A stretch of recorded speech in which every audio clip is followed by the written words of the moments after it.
Okay, so continuing with this project, we're going to start adding a few more kind of assets to it. I'm going to bring in some audio, so again, just importing an asset in. I'm going to right click, import, and I've just popped a wee audio track into my project folder, so I'm going to open that, and I can see that here.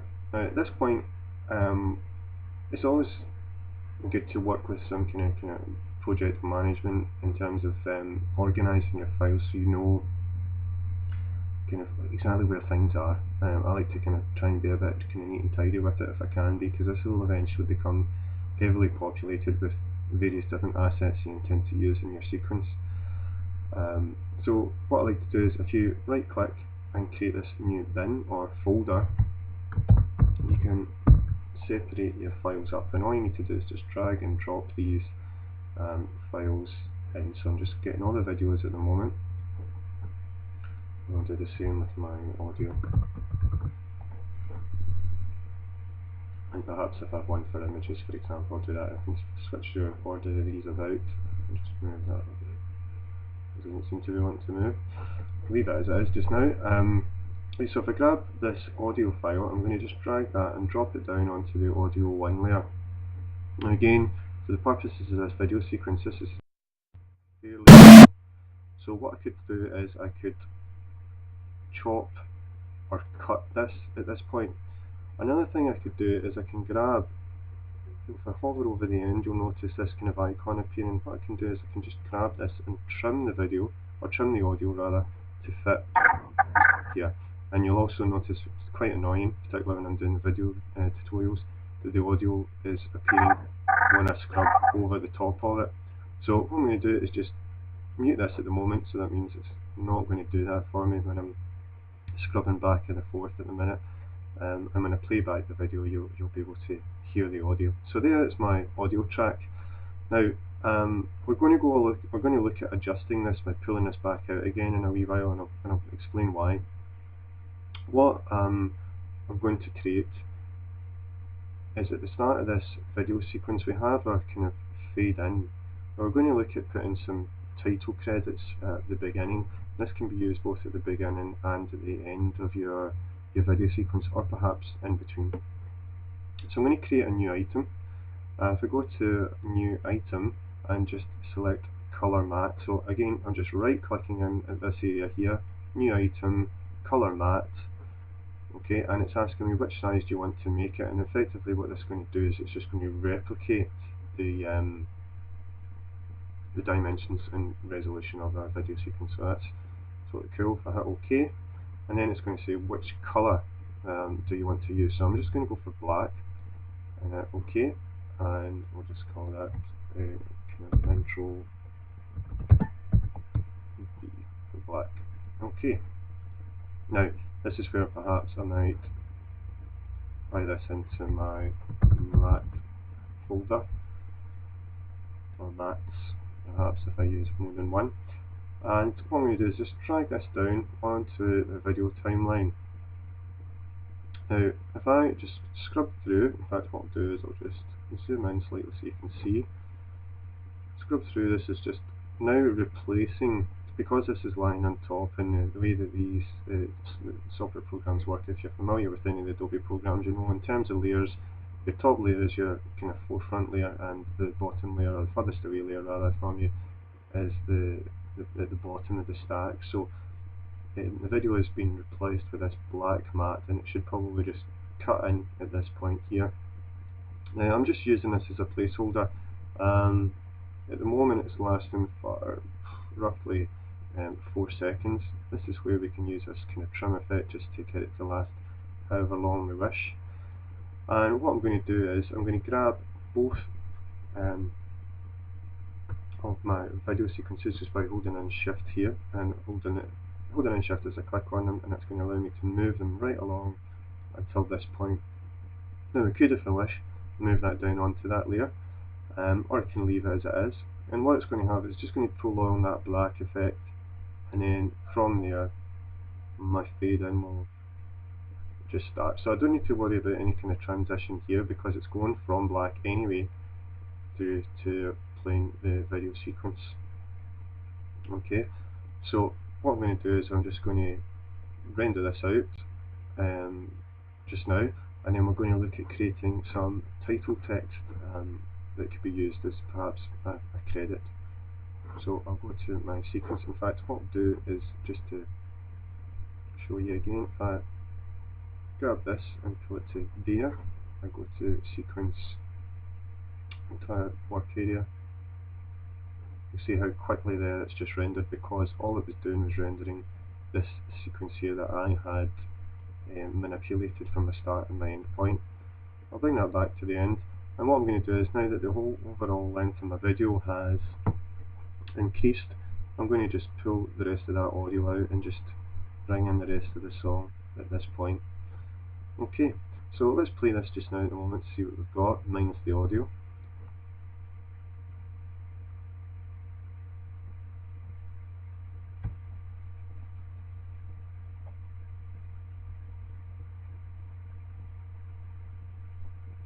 Got a pure transition. And I'll just scrub this along to the end so you can see the fade out and a fade out. Okay, now what we can do is grab this intro B, and I can reuse it and pop it at the end.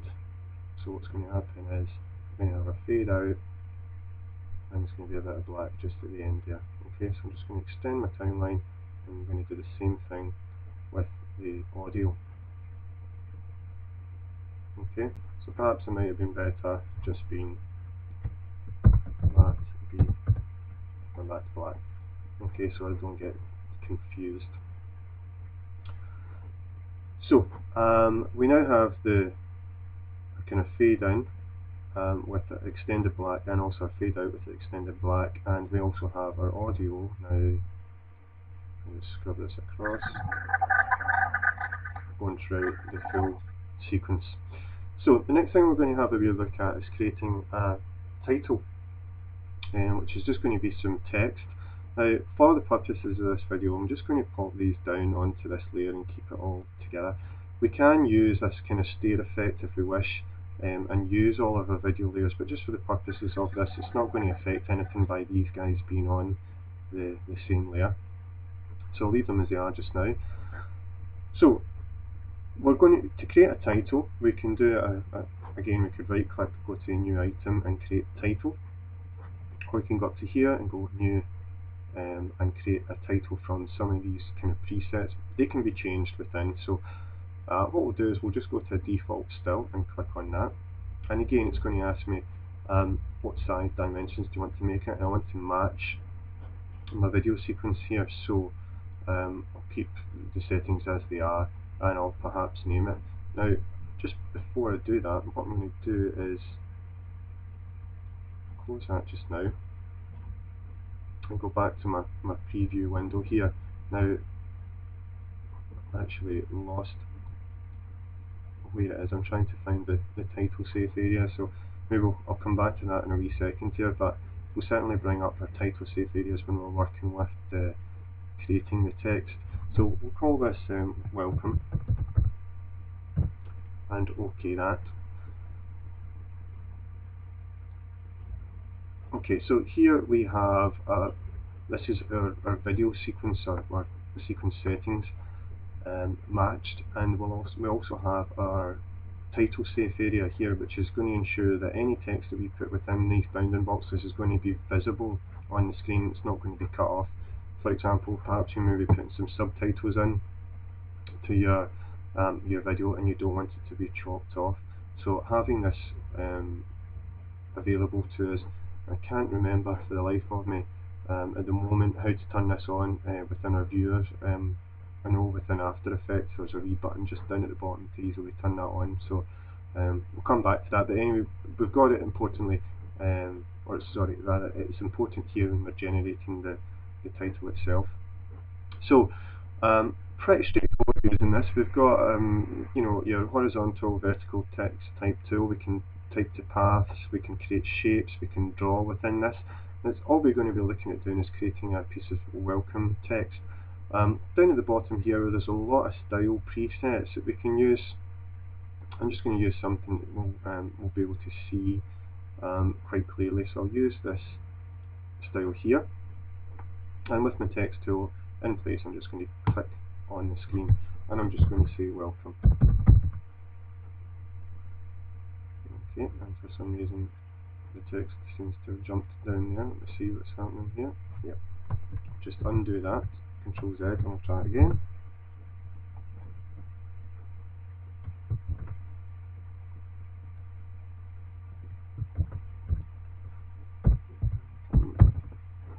Okay, so I can use my selection tool to move the text about.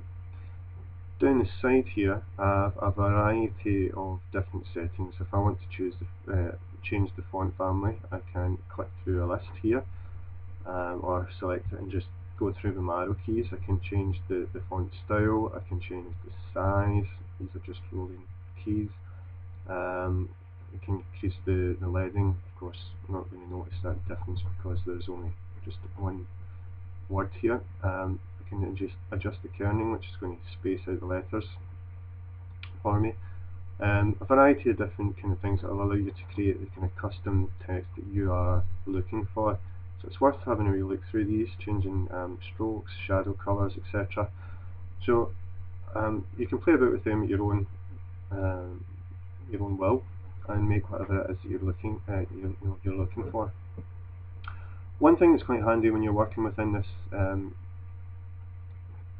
this window or this panel here when you're creating your title text is looking at the alignment here, and if we look at this we can use this to centre our text both vertically and horizontally.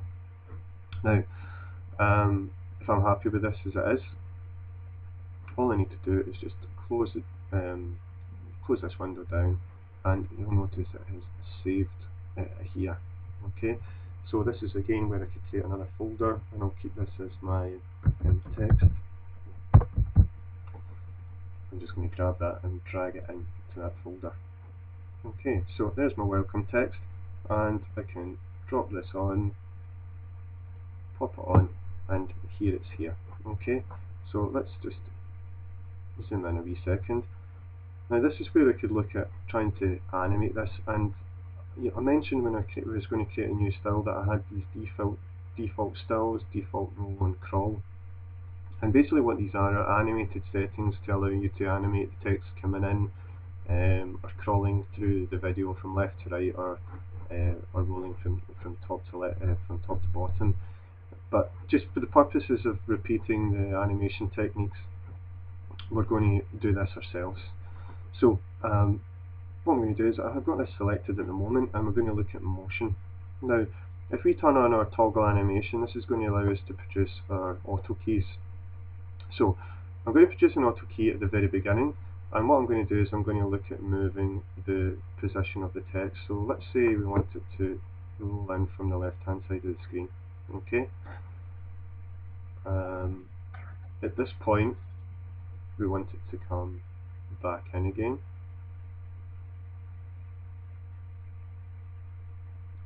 Okay, so between here and here the text is animated, and I'll keep it here for this period of time. So what I'm going to do is I'm going to record a key. Now because I don't want to change the values, what I can do is click on this wee guy which is going to add a key for me, and it's now recorded these values, and I'm just going to move along a wee bit, roughly at the same time as we've got between the start point, or first point, second point.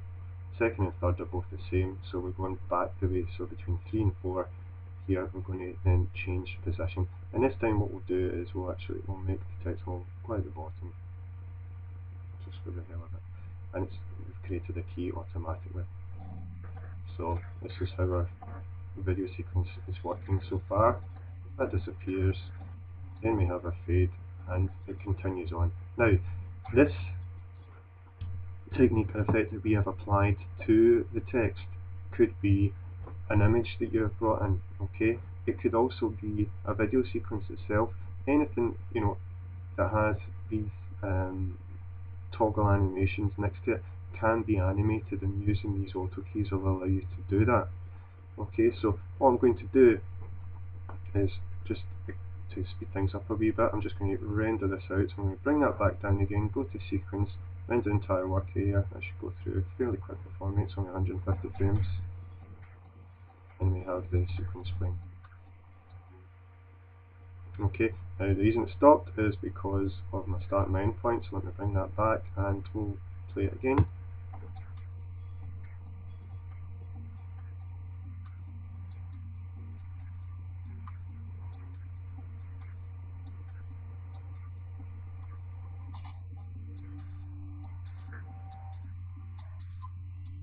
Okay, and we'll stop it there. Now, the audio is obviously going to be extremely loud because it's playing through my speakers, which is getting recorded by the microphone. It might sound horrible in the video sequence, but you now get an idea of how the audio is working. Let's look at the audio in the next video, and we'll look at editing that slightly to suit us